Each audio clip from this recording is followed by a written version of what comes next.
turning it off, Yeah. making it a little shorter makes it a little more reasonable for her. So what I wanted to focus on for the time we have left is some questions and concerns that you had about the role of the sharing group host and what we might be able to do to help you in that role. I was going over again the ministry procedures that had been written out for the Monday night ministry. And actually, I'll hold on to this just for a moment. There was a handout here with some of the possible topics for the sharing question. But before we do that, let me just say a little about the role of the host. In general, the host in the sharing session is acting as a facilitator. So what's a facilitator? Probably many different ways of defining it, but two definitions that I think are helpful for the Monday night group. A person who makes an action or a process easy or easier. Somebody that's helping to make a process or an action easy or easier.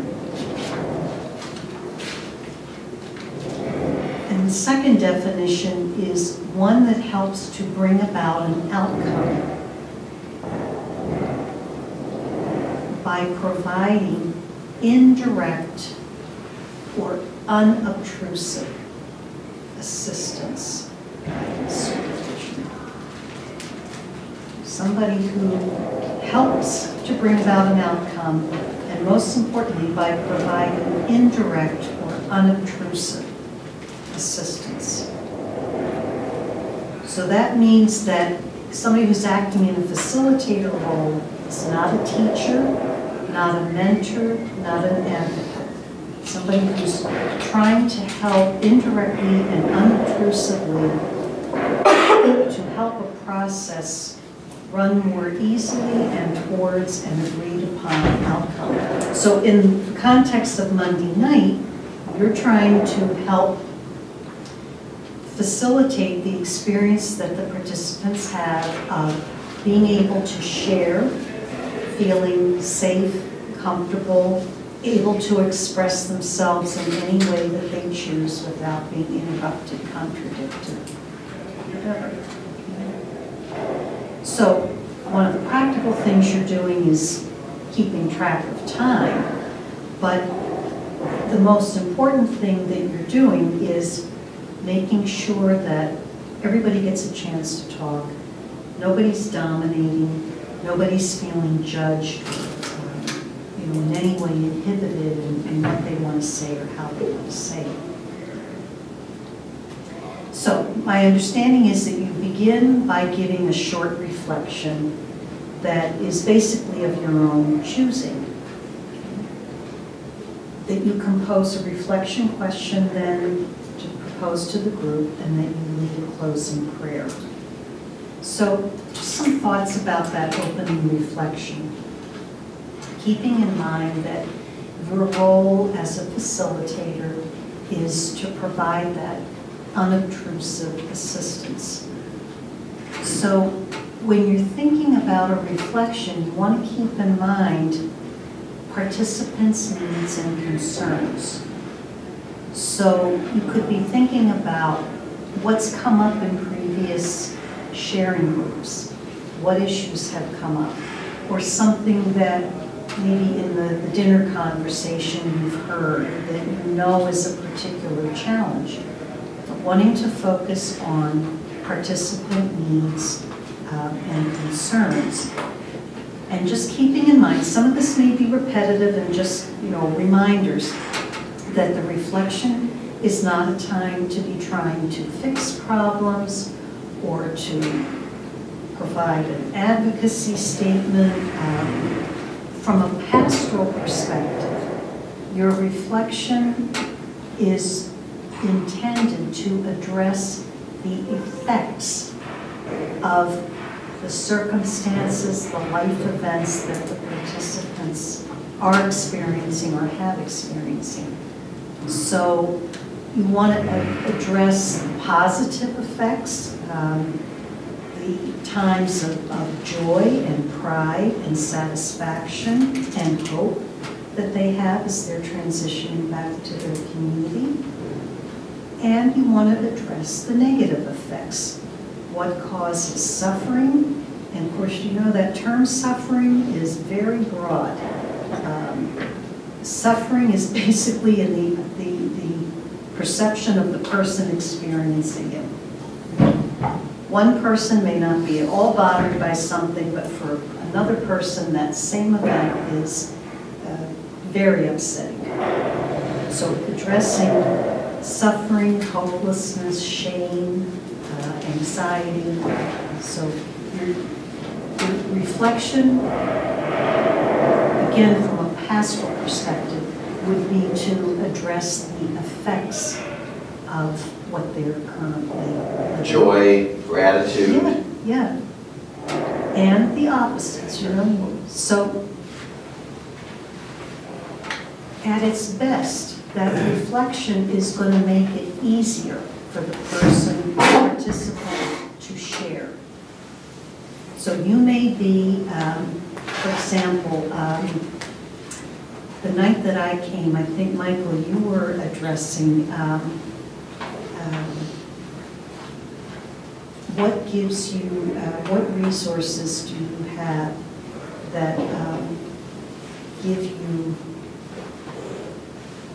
I can't remember if it was hope or it was, oh, what motivates you? That's what it was. What motivates you to keep going? So that was, we'll get to the question, but that's a very good focus on, you know, what are the effects, what motivates you. And so his reflection was geared towards what motivates him, what are some of the things that make it hard for him to be motivated. So he's modeling a type of reflection that helps to give the participants language that they might not ordinarily have, maybe opening up a perspective that they might not have thought of, or it connects with something in their experience. They say, oh yeah, I'd like to share that. So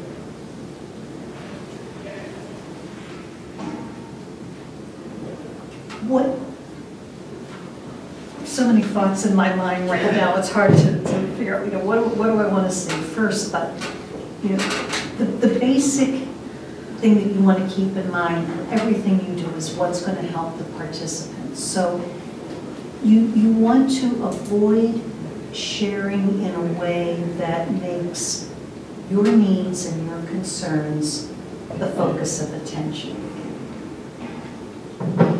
You also, and I know it can sound contradictory, you don't want to share something that is theoretical or that's some kind of professional work or intervention that you do that they might not be able to relate to. So the best thing with the reflection is you're sharing out of your experience, because we're always in a pastoral situation trying to connect based on our shared humanity. So out of your experience, but not to the point where it shifts the focus of attention to your needs. See what I mean? So what you're saying, and like you, Michael, you're talking about what motivated you, what difficulties you have in motivation, and it really was clearly from your experience, but focused on them and allowed them to, all that they were able to pick right up and to express their own, what motivates them to keep going. And just as they felt comfortable saying, I was very interested that one participant shared what motivates him. All the aggravations that I experience every day, I don't like feeling that way. So he couldn't express sort of a positive motive. But he didn't want to feel aggravated all the time. So what motivated him was to get rid of whatever it was aggravating him. Okay? Maybe, over time or conversation, you might be able to get to something positive that motivates him, but he was able to express what was on his mind in the way that he needed to express it. Okay? So a reflection that you're sharing from your common humanity with the participants, something that is going to, they can relate to and that will help them to express themselves. You also want to be careful about confidentiality. In your reflection, that you're not talking about other people in the group or anything that would violate confidentiality, so, which is why it's good to focus on your experience, talking about your own experience. So,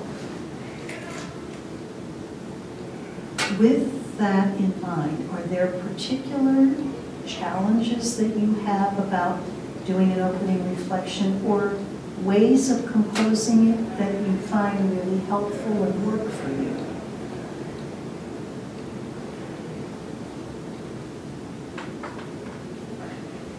Well, people know my strong preference here. Tell me. And it's similar to the size of group that we have here, is what our group is often. And when I think about the parallel process, what you did today with us is having us in pairs, talking about something. That's a strong preference for me, always to begin with. People in 2 or 3, to be responding to either an opening question or reflection, or to talk about 3 good things, something to get everybody talking in the group right away to increase comfort. And I have a strong bias that if people have all spoken once, they're more likely to speak in a group. It also responds to the question, what you said, what's foremost is keep in mind what will help the participants.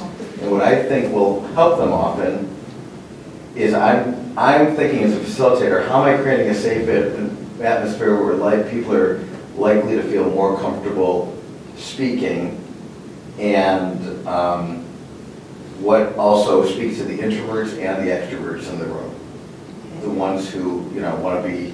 And I felt like I was so relieved when you had us do that this morning, the first thing, and I feel like it made such a difference in the feel of the room and the group. So for me, that's what really helps me, is to be thinking, what's a question? I usually start with the positive to just get the positive energy in the room, but anything, that I'm helping them to have that conversation first before we're speaking to the whole group. Okay, so this is really getting into the sharing question. And I don't know if we want to focus here now, or, I was starting to focus on the initial reflection, the sort of 5-minute or so reflection that you do before you start with the focusing question? We tend not to do that, to be honest. Okay, I know Michael did. I think it varies. It's never been, the idea of doing your reflection first is not something that has been part of our official procedure. It just sort of comes naturally as part of explaining the question. Okay. And my practice is to start with, like if I was looking at something like, what are your challenges? What challenges are you facing right now? And then to plan ahead of time, I'm going to ask what are your challenges, and then the second time around, I'm going to tell them that the second time around we're going to work on what are your joys, or sort of the flip side. And if I thought about it ahead of time, then I can let them know there's going to be a chance to say the other side too, because I never want to end on a note that's, well, I shouldn't say never, but a better structure for me is when I can make it more likely we're going to end on a positive note, but also have a chance to talk about the negative side of it. And I would start often I don't always do this because it's not a part of the procedure that we've had in place, because sometimes I just start the question and then I won't reflect till the end. But if I do it ahead of time, I might say, well, last week someone mentioned blah, blah, blah, or I know that one of the guys who used to come here said, you know, something that sort of frames an example of an answer. All right, so that was then, you know, my. So I think if I remember correctly, normally what I do is I do a check-in first. Yeah. And during that, I try to pick up something if somebody, you know, if there's kind of like a theme. And then my reflection also, I feel like the best reflections I get are because I've visited somebody from prison recently, or I've met somebody who just got out of prison. So it's, I like to connect with something. I mean, it's a bit like what you're saying, is connecting with their lives as well as connecting with my life.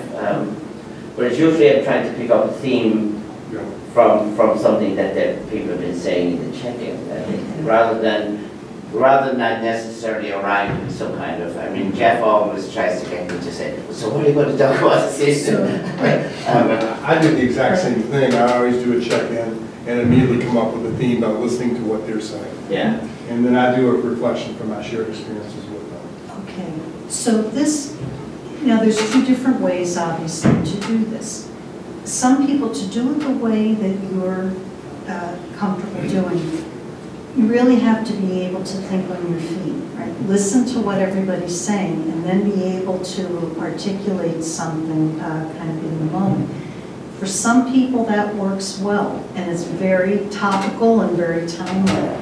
For other people it can be more challenging to do that. Some people need to really come prepared with something to say. So it's not a matter that one approach is good and the other one isn't. Just it's possible both ways.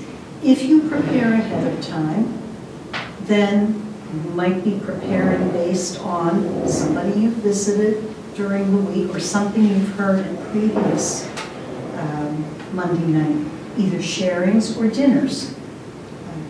As long as you're thinking, you know, the focus is on the participants. And of course, the more you do this, the more tuned into their needs and concerns you become. One of the reasons I think this is an important conversation, we don't have to have it all here, is one of the goals of the parish is that we, you know, update our procedures and come up with one way, maybe drawing the best from everyone, and we're having choices at certain points, but that it's all drawn together. So a new person coming in, when they feel ready to start a group, they know this is how we do it. Even if there's some choice involved, but that it's all sort of standardized so that the parish can feel safe. That. But like Julie said, you know, a structure can be helpful in that it sort of puts parameters on what could be a freewheeling, you know, sort of, it helps to give you focus, but there can be flexibility within it. Yeah. So, you know, that piece I'll leave to you. So if the reflection question is the real focus here, then let me move to that, because again, the principle is the same, you know, in terms of what keeping the focus on the participants, but just a couple of suggestions from a pastoral point of view that might help in the constructing of the question. Now, can I just add something, because not everyone was in here when we did this. We did a brainstorming one time, and this is what we came up with. So this reflects what the group said was working. So these were, and this, you know, I got from the list of materials that Peg had sent me that described your program, some potential topics for the reflection question. Now, they're very broad, you know, which is good. One thing you want to consider is when you compose a question is that it's broad enough to include all the participants in the room, that you don't make it so specific that some people might not be able to relate to it. And like I said, from a pastoral perspective, the thing that you want to do is gear the questions to feelings, reactions, and meaning. It's what's behind the specific circumstances, etc. Now, on this list of topics, and this was brainstorming, there are some things that, you know, I wondered how helpful they would be pastorally. And Peg and I were talking about this, and maybe something you want to revisit. If you ask specifically for sharing about particular events, for example, what losses have you experienced? You can be inviting long sharing. If somebody feels the need to tell a story about a particularly difficult loss, and if you're trying to keep time and make sure that everybody gets a chance to speak, it's hard if somebody's talking about something very vulnerable to interrupt them, you know, to ask them to conclude.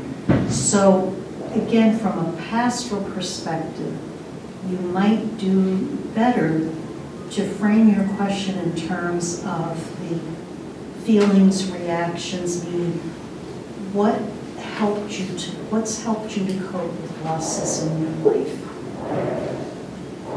Something like that, you know, it gets at their own reactions, that everybody can, by virtue of being human, everybody's had losses of some kind or another. By asking a question that gets behind the actual circumstances of the loss, or their feelings, reactions, what's the meaning of this, it automatically includes everybody. People can talk from a variety of different perspectives. It also helps that they don't have to share something more personal than they want to, Right. but you're keeping it at what helped you to deal with this Right. loss, and then they could choose to share if they want to talk about the loss or not, but That's right. That's right. Good. Yeah. So, yeah, so like, you know, I was thinking, I was trying to come up with examples, I was thinking in terms of their work experience, just because I heard a lot about that the week that I was here.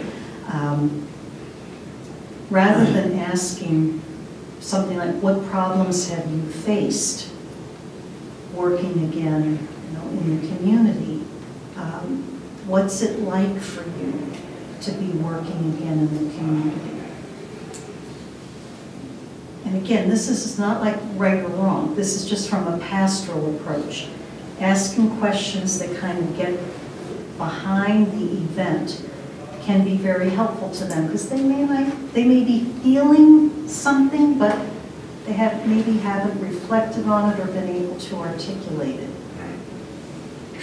can't say the number of guys who share, I've never had a real job. So, and what's that like for you? You know? Now, here is exactly where you might get a ton of reactions. I am so proud of the fact that I go to work every day, contribute something. Somebody else might say, it's really scary. I have never had to think about so much. I've never been responsible for so much. There's just so much to think about, okay?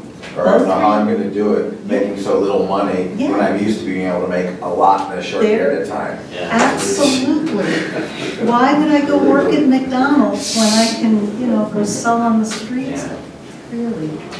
Terrell, one of the guys the other day, Terrell, he was saying that he hadn't paid his taxes. He was like really, really excited that he had paid his taxes. Yeah. And like, that was really cool. Like, I don't want to pay my taxes, but like, I don't take it for granted. And it was amazing. Really? So what did that mean for him? Oh, he was so proud of himself. And why was he proud of He's himself? legit. So, Because he's going to save for his kids now. He's got the 401k, he's a contributing member of society now. You know, there's a sense of dignity to that, yeah. So, I mean, you do them a huge service by letting them express that, you know? Yeah. And how do we keep our cynicism check. As the nuns would say, button your lips. And make sure you have some place that you can, vent your own cynicism, but really, it's a source of pride, in places that you might not recognize, or think of. Yeah. So, another example, rather than what successes have you had since you moved into the halfway house, what motivates you to succeed? Again, helping them to get behind the events and think about what's the meaning of these things, what's the significance. As human beings by nature, we are meaning makers. And, in this, I said I wouldn't talk politics, but in this current environment of alternative facts, when things seem random to us, we have such a need to make meaning that we will create meaning where none exists. We see this in healthcare all the time. Some random illness that nobody knows why they got it, and you'll go in and a person will try to tell you that it was the fault of thus and such when there's no evidence that it was. We hate uncertainty. We want meaning. So if you're helping them to make meaning, be prepared, whether it's real meaning or they're manufactured. But that's part of their process, is to kind of work out what's behind all these things that are happening to them. And again, like I say, remember that choose a question that allows people to express how an event is affecting them, knowing that it may be very different from one person to the next.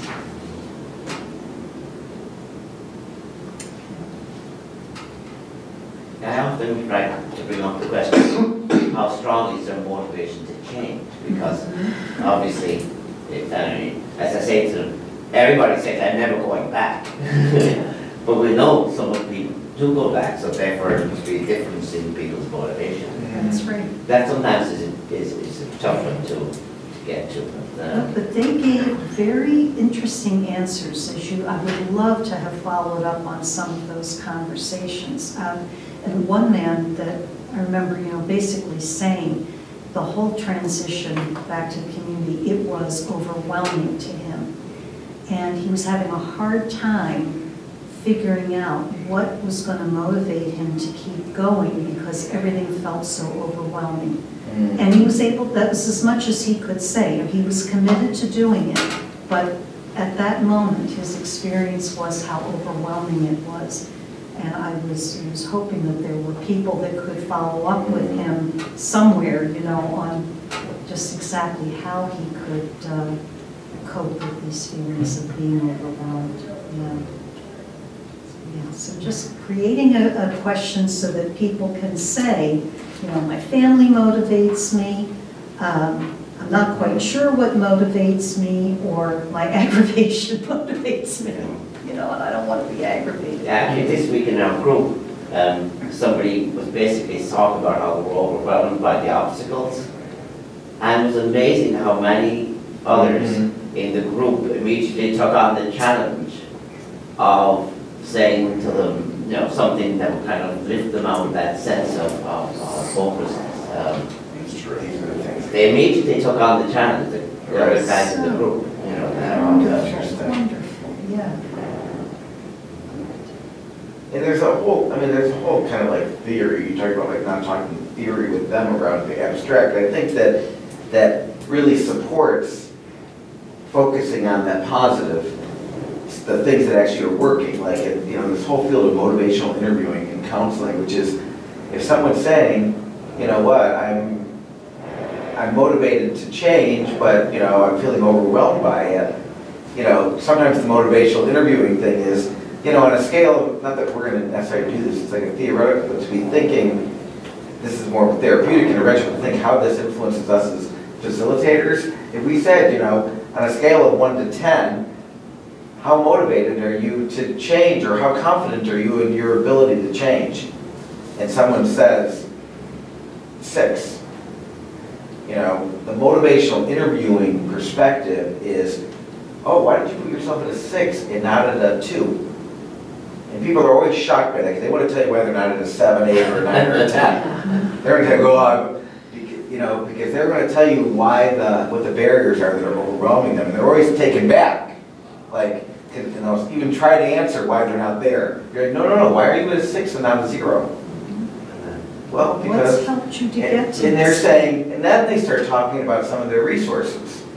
Like, well, you know, I do have my family, and, well, you know, I've already come this far and done well, so, you know, I have some confidence in my ability, and, you know, then you're helping them to store up their resources, like, what do they already accomplish, or what do they have? And again, we're not going to do it in that therapeutic way, but I think that informs me where I'm trying to think of, like, what motivates you? What have you already accomplished that can help you with this? And, you know, what have you done so that they're boosting up, like, well, yeah, actually, I did do that, you know, like, and they're not used to somebody asking them, why are you already there, not there? They're used to people are like, how can you get this? And I think if you get to that point too far past, that's where they're discounting anything in them.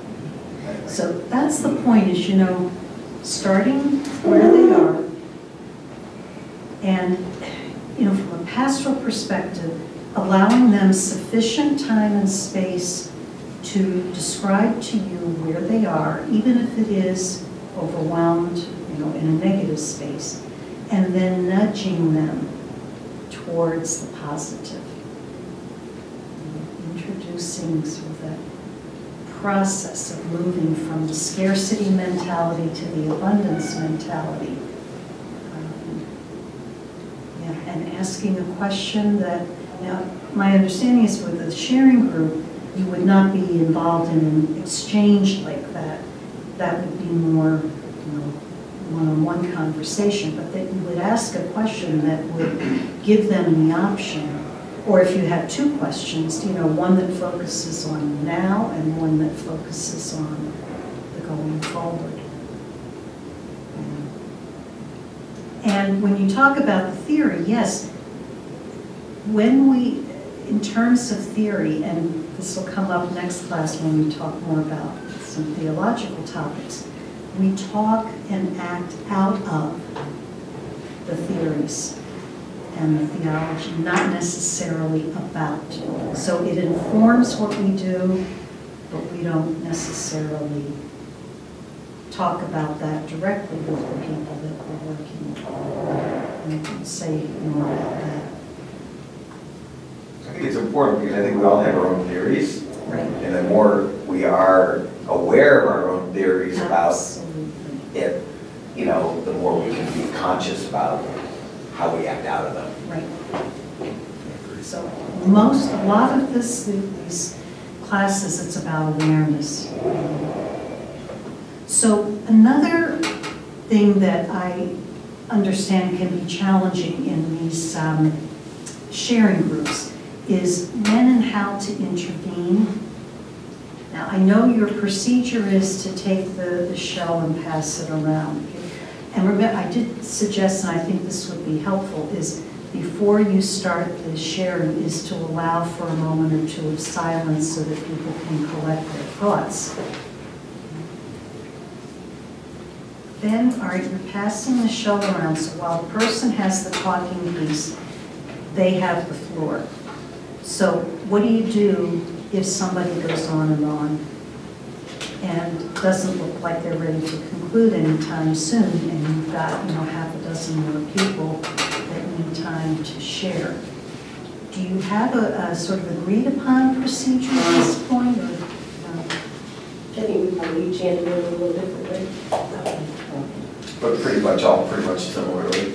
I would just say, Great. oh my goodness, look at the time. If we want to get around the circle, Right. don't stop now, but just another minute. Exactly. I don't want to make the person feel bad, That's awesome. but I really, Enough. So this is a time, you know, when a verbal intervention is really appropriate, but, you know, gentle, invitational, but clear. Okay, you know, that maybe, let's Robert present, just another minute, please. We've got more people that want to share.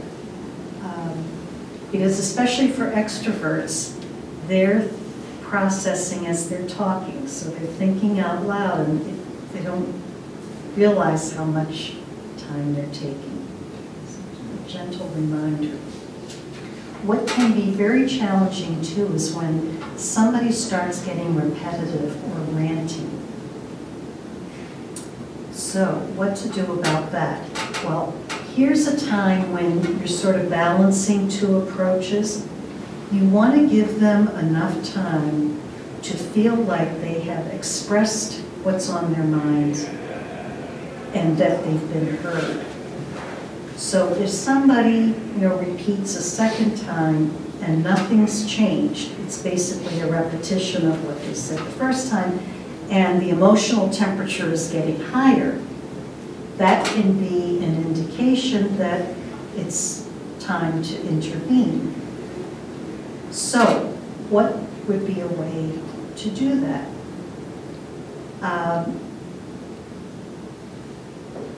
This is my suggestion, which has worked well in situations I've been in. Rob, could we stop for a minute? And then the first thing, rather than sort of you're repeating too much, let's calm down or whatever. First thing would be your reflecting skills. Reflect back that you've heard what the person says and maybe say something empathetic. So again, taking the work example, Robert, it sounds like you're really angry about the long commute that you have back and forth to work. And that must be really difficult for you. And say, maybe he described he waited a long time at the train station and it doubled his commute time, etc. Must have been really tiring for you standing outside there. So summarizing what you've heard and saying something empathetic to assure them that they've been heard, their concerns been heard. And then trying to redirect them, nudging them towards something more positive. So the question that I always find helpful is that what helped you get through that? What helped you while you were standing there for an hour waiting for the train? What helped you? What helps you get through this long commute? That can be sort of a gentle way of nudging them from the negative to the positive. It also could be a way of getting deeper a little bit, sorry Peg, because that's something that goes against the whole thing that we're just like passing the shell and not intervening. Mm-hmm. And I actually like it because I do feel like a little bit of, I think that it can be helpful for a person who's either repeating a lot or just like what you said, it can also be helpful when someone needs a little bit more encouragement to speak a little bit. And so I'm glad that you're bringing that up because even though it's not our model of no crosstalk or one person at a time, I actually feel for group process, it's been very helpful if you're using it judiciously and intentionally. That's the role of a facilitator. And I think that I've done that because sometimes you just have to. But I don't want what can happen. I've been in groups where I've seen it sort of fall apart and everybody starts talking. But I always try to acknowledge first, I'm going to put the shell process aside for just a second. Okay, yep. Because I want to really... Yeah, that's... Or I've taken the shell back. So keep the shell for a second.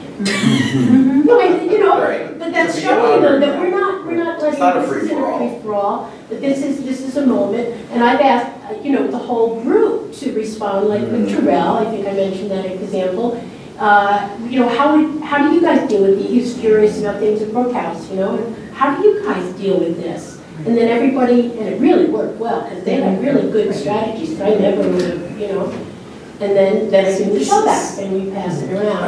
I think you can do people. Yeah, it's not a one size fits all, you make, Yeah. judgment, but. Well, there's a difference when the facilitators asking reflective questions Right. and then opening it up to everybody, getting involved. And I agree with you, Jeff. I think being able to have the capacity to ask a second or a tertiary question, to get somebody to open up or to focus in on their feelings is somewhat work. And it's, I always felt handicapped by not being able to do that. Yeah, I think that's an appropriate intervention on the part of the facilitator, because you want to make sure that everybody gets a chance to talk. But they're actually saying it from a slightly different point of view. They're actually saying it from the point of view of getting the person Go deeper. to go deeper, Deeper. basically, to actually reflect on their own feelings rather than the kind of narrative they're being kind of saying. Yeah, so the one caveat I would have is that you wouldn't do that prematurely or too often, because you want them the freedom to be able to express themselves just as they are.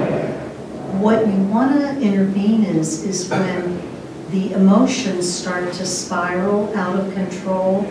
They're angry, their voice is getting louder and louder, their face is getting red, or somebody's crying and starts crying uncontrollably. Believe me, these aren't the issues as much, it's the opposite. Yeah. It's the opposite. It's the opposite. Where people need a little bit more encouragement to go a little bit deeper. I'll give you A an follow-up question. So a follow-up question. Yeah, here's a great example.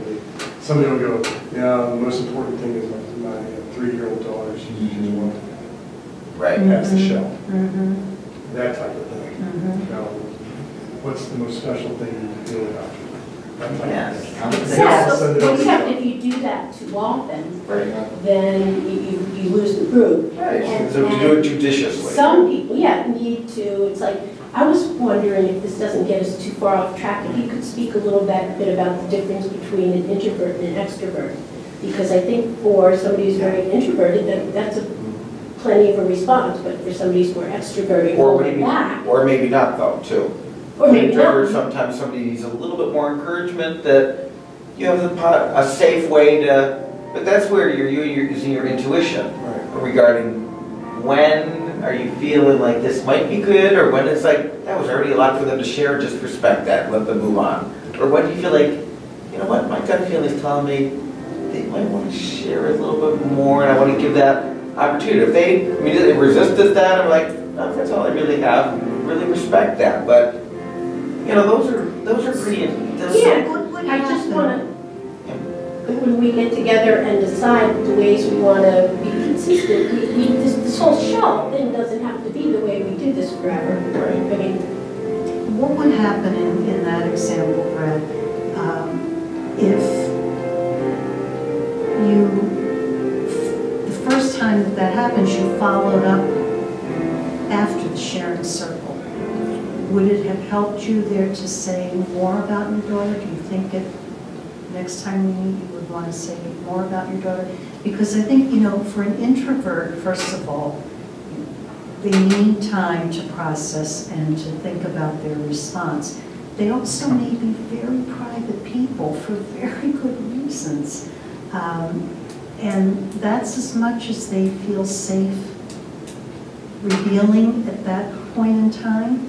I remember hearing it described one time that somebody who is either very private or has had a history where it's hard to trust, it's like a block of ice melting a drip at a time.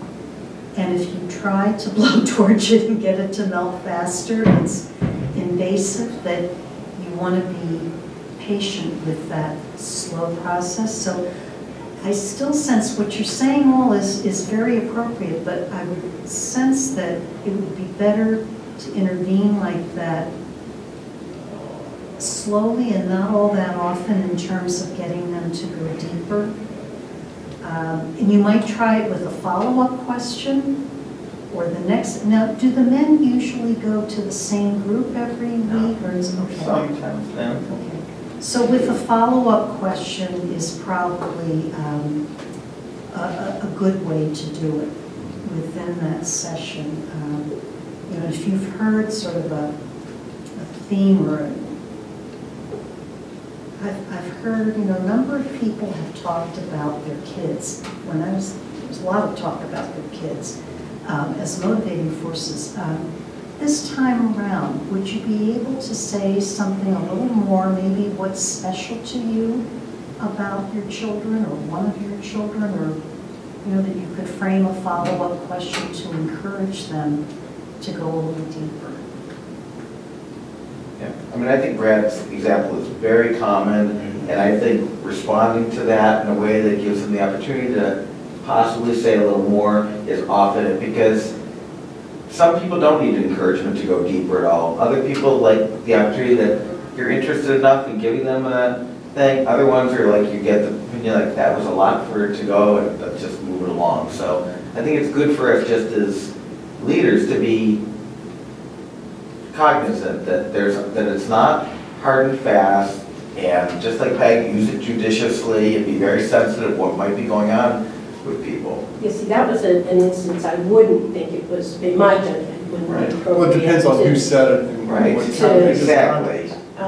And one of the things I worry about when we loosen things up too much, then new people coming in running groups Right. can take things, that we need to have some common, but it's It going to is be complicated. It is intention. Will require some conversation. Again, keep the focus on the need of the person. Now, I understand completely your desire for them to go deeper. In the moment, is that desire your issue or theirs? It's a great question. And so Be that's aware of. why I suggest that you use that not all that often, and that you might, if somebody is constantly giving you sort of short answers that beg to be unpacked, that you might ask them after the session or at dinner. Because if you intervene in the middle of the sharing session, it might be embarrassing or off-putting to them if they don't feel up to sharing. I think that the opposite is also true, and I think this is where the tension is that I think over and over, we've also seen it where a little bit of encouragement has worked, where someone's felt like they can speak. So I agree with you about I think about being judicious and doing it thoughtful and slow and very intentionally, not having it necessarily be the norm. And I think that it's just important to manage them both. And I think what Peg's saying is also a concern, where we're talking about what the levels are of experience facilitating groups like that too. And at the same time, I feel like that people can learn and grow and observe and talk and think about that, like in processing after. That's why after it's like, when I asked that question with Gloria, what did you think? What did that accomplish? Would it have been better not to? Was that a time when maybe that wasn't it? Creating a place for us to be able to learn and reflect on what we did, as opposed to being afraid of. I think, this definitely warrants, conversation among yourselves. And I think, until you have that conversation, my suggestion would be your first intervention might be in the context of a follow-up question. And then you might, talk among yourselves about how to develop the ability, to get better at when to intervene with a particular person. Definitely more conversation about it. And I'll just add that from our experience as a group, when we get together and start brainstorming and really talking about, sometimes arguing about and really working through, we've always come up with a system, like we did with rotating, how to, there's all these different things to consider. And once you get them all out on the table, we have a group process that seems always, if we can make the time. Come up with a better But it solution. takes a lot of time and willingness to argue a little bit. Right. Look at both sides, and maybe argue is not the right word, but grapple. There's been arguments. Yeah. My And our sides are quite different. I mean, Like, basically, I'm not into interventionist at all. I'm much more a kind of let the process go around and maybe, as I say, try to come up with a follow-up question. But I would But ask that's not not true. to have But that. that's not quite as true, because I've often observed you Yeah. responding to what people have said. Uh-huh. Yeah. It's hard not. Well, yeah, I mean, What people you know, share. my purpose here is to raise awareness. And I really think, you know, this is a very good thing, you know, to have more conversation about. You know, I'm mindful of time, and I want to not leave without addressing what several of you have asked about, also about the concluding prayer. Okay, just some thoughts about that. And then, you know, certainly, when we gather again, if there are leftover questions or concerns about what we've done today, we can always start with that. But in terms of when you're doing a closing prayer, first of all, you can always use a prayer like the Serenity Prayer or some very inclusive prayer that you have found elsewhere. If you want to do spontaneous prayer, now first I'm going to tell you just the general guidelines that we would use, anybody that does pastoral ministry, in a Catholic Christian context. First thing for any kind of spontaneous prayers, use ordinary language. Okay, it may seem like a truism, but you know, just to make the point, I always say, you know, this is not a time for vouchsafe, beseech, you know, exalted language. Ordinary language for spontaneous prayer. Then, in Christian Catholic prayer, the general guidelines are: we begin by addressing God, or higher power, addressing God. In the Catholic tradition, we always address God in a Trinitarian way, reflecting our Trinitarian faith. And in general, we express that by addressing the prayer to God, the Creator, the Father, loving God, to God, through Jesus Christ, in the power of the Holy Spirit. So if you listen to Mass prayers or formal prayers of the Church, you usually find that structure of addressing God. In spontaneous prayer, then, you would then summarize what you've heard, which means, you know, you've got to be listening to summarize what issues have come up. You acknowledge and give thanks for the availability of God's love, God's mercy, God's presence, you know, whatever seems appropriate. So summarizing the situation, giving thanks, and then identifying the needs that have come up and praying for those. Strength to cope, inner healing, patience, relief from. And then you can finish usually with either a summary phrase or blessing. So that's sort of like a general guideline for Catholic Christian prayer. Now, in the context of your Monday night group here, right, you're dealing with people of all different faiths and no faith. Okay, so you want to be hesitant to identify with any particular faith. In trying to figure out how to compose that, something to keep in mind that can be very helpful, and this goes back to theology, and particularly the theology of Karl Rahner. Human beings are hardwired to seek the transcendent, to seek something or someone more than us. We're always looking for the more. That more can be God, a higher power. For somebody that doesn't have God language, it can be a desire to help other people. It can be to lose yourself in nature, in art, in music, something that's bigger than we are. We're all hardwired to do it. And if you converse with somebody long enough, you will discover what it is that connects them to the transcendent. The problem is, from our limited human nature, we can also reach out to things that aren't particularly helpful to us, like power over other people, money, substances, practices, relationships that feel good in the moment, but on the long term have a bad effect on us and on everyone around us. So if we're praying to people who may or may not have God language, we want to pray in a way that will connect them to the transcendent, however that looks for them, that will lead them towards their fuller humanity, the fullest expression of themselves.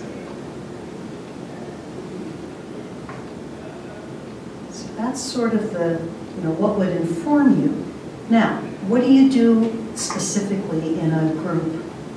It can be all of these or none of the above. Generally, we would start a prayer by addressing God or the higher power. And, you certainly can say that if you feel that the group is geared that way. But if there's no title that feels appropriate, then you can make it implicit. You can begin by, we pray, or we ask, and let each person substitute who or what it is that they would be invoking. Summarizing what you've heard is a very good way then to proceed, because you're letting people know that you've heard what they've said, you've recognized the significance of it, and you want to draw it into this closing prayer. So we've shared a lot this evening about hope and hopelessness, or we seem to be in a good place tonight. We've shared a lot of joys and successes, or we seem to be tired and discouraged, or whatever you've heard, summarizing what you've heard.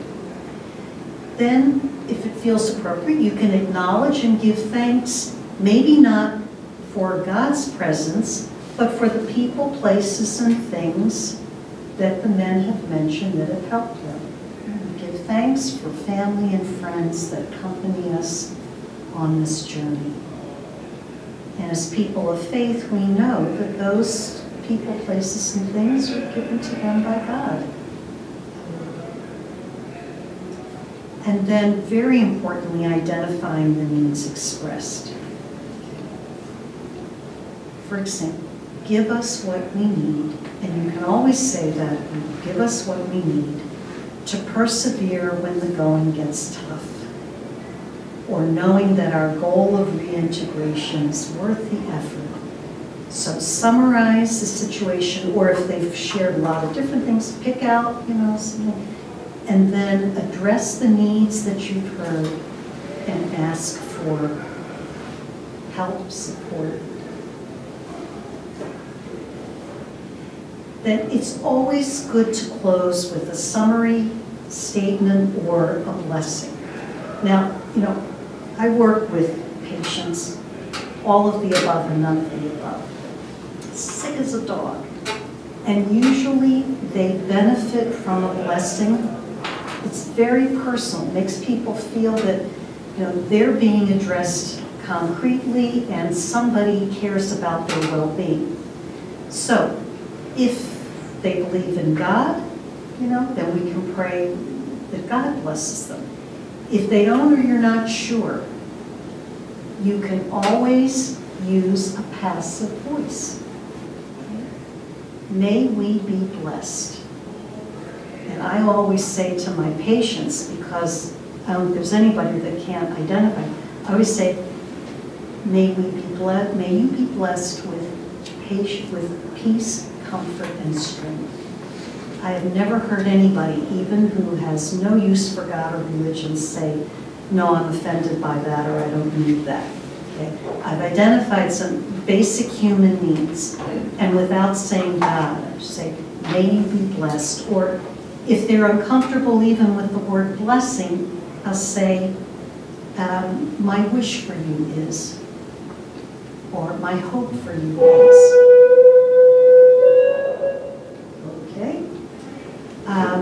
It is peace and comfort. I love that. Yeah, I mean, and this is for people that are sick, but inner peace, no matter what people are suffering on the outside, there's always access and possibility for inner peace.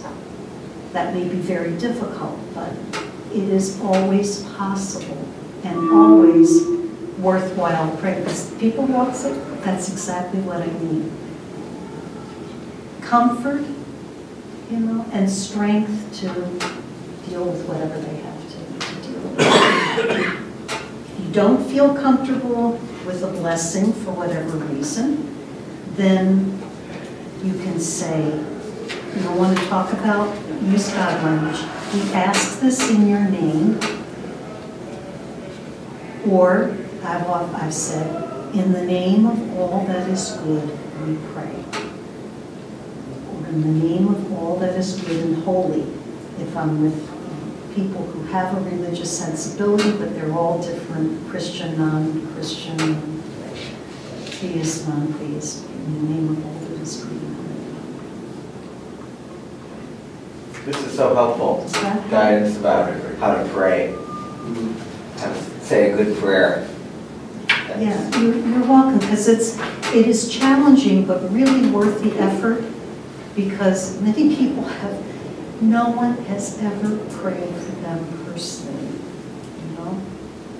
And to have somebody do that can be so healing, so soothing, even if they don't believe in God. Everybody can use a blessing. In the hospital, I see often brings people to tears. Yes. Really? Just hearing something. And that would be really helpful. Okay, so this is, I said to Peg, given that I've covered a lot today, I wasn't quite sure what would be helpful to you in terms of a handout. So I said, I'll ask and I will bring something next time, or I can even send it to you, Peg, and you can print it out. So some guidelines about prayer, okay? Do you need anything about what we talked about with the hosting, the facilitating? Or maybe that's better after you've had more conversation. Yeah, we can do that. brainstorm and come up with that. Did you give us any handouts on facilitating? That's what I was just saying, would it be helpful for me to do that now? Or would it be helpful I think for you that's to fine. have that after? I think facilitating guidelines All right. are. I'll give you some of the general guidelines that I went Not over very for facilitating and also then for composing a prayer. Okay. Okay. So, just to conclude then, first of all, next time, Peg was asking, since in last class you brought up some theological questions about discipleship and the fact that I said that it's rooted in baptism.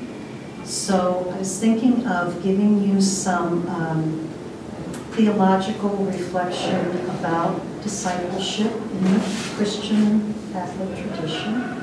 And also a theology, what's the theological grounding of pastoral care? Would that help? Okay. So next week, we can start with any questions that you have from this session. Pardon? It's March 20th. 19th. Oh, Isn't it the 19th, Monday? Monday the 19th? Oh, I thought it was the 22, but it's a Monday, whatever that Yes, is. it was the 20th. I'm sorry, okay. 20, thank you. So, so we'll do some theological reflection.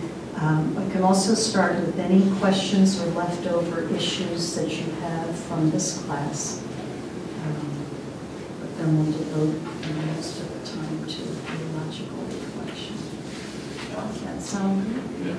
Can we set up the time for 5:30, hoping everyone can make it at 5:30? Planning ahead? Oh, 5:30. 5:30. Well, that's it. No, it's 5:30.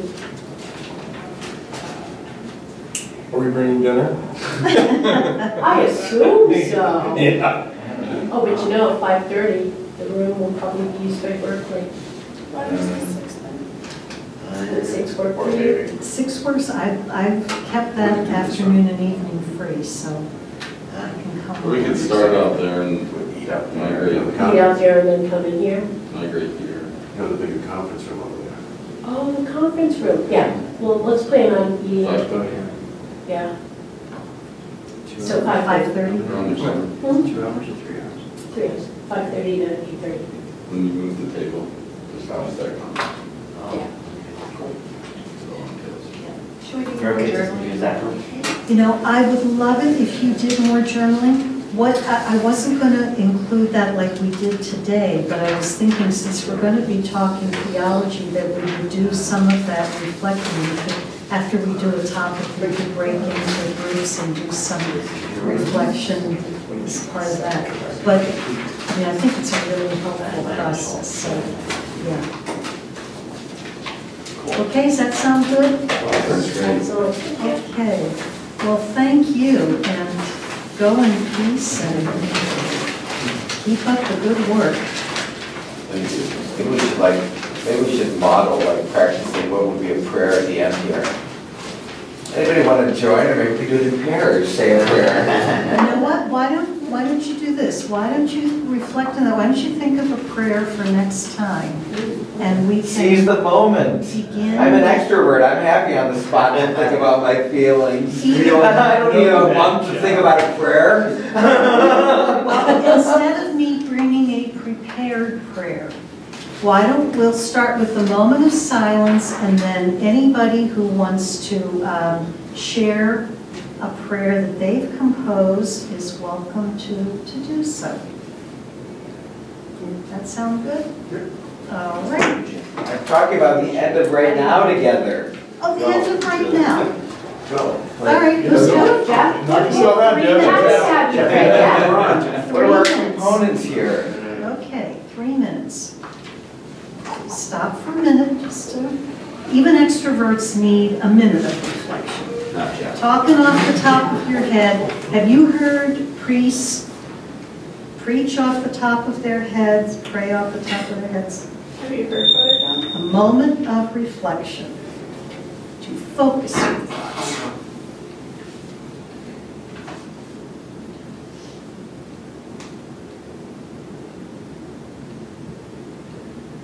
And when you're ready,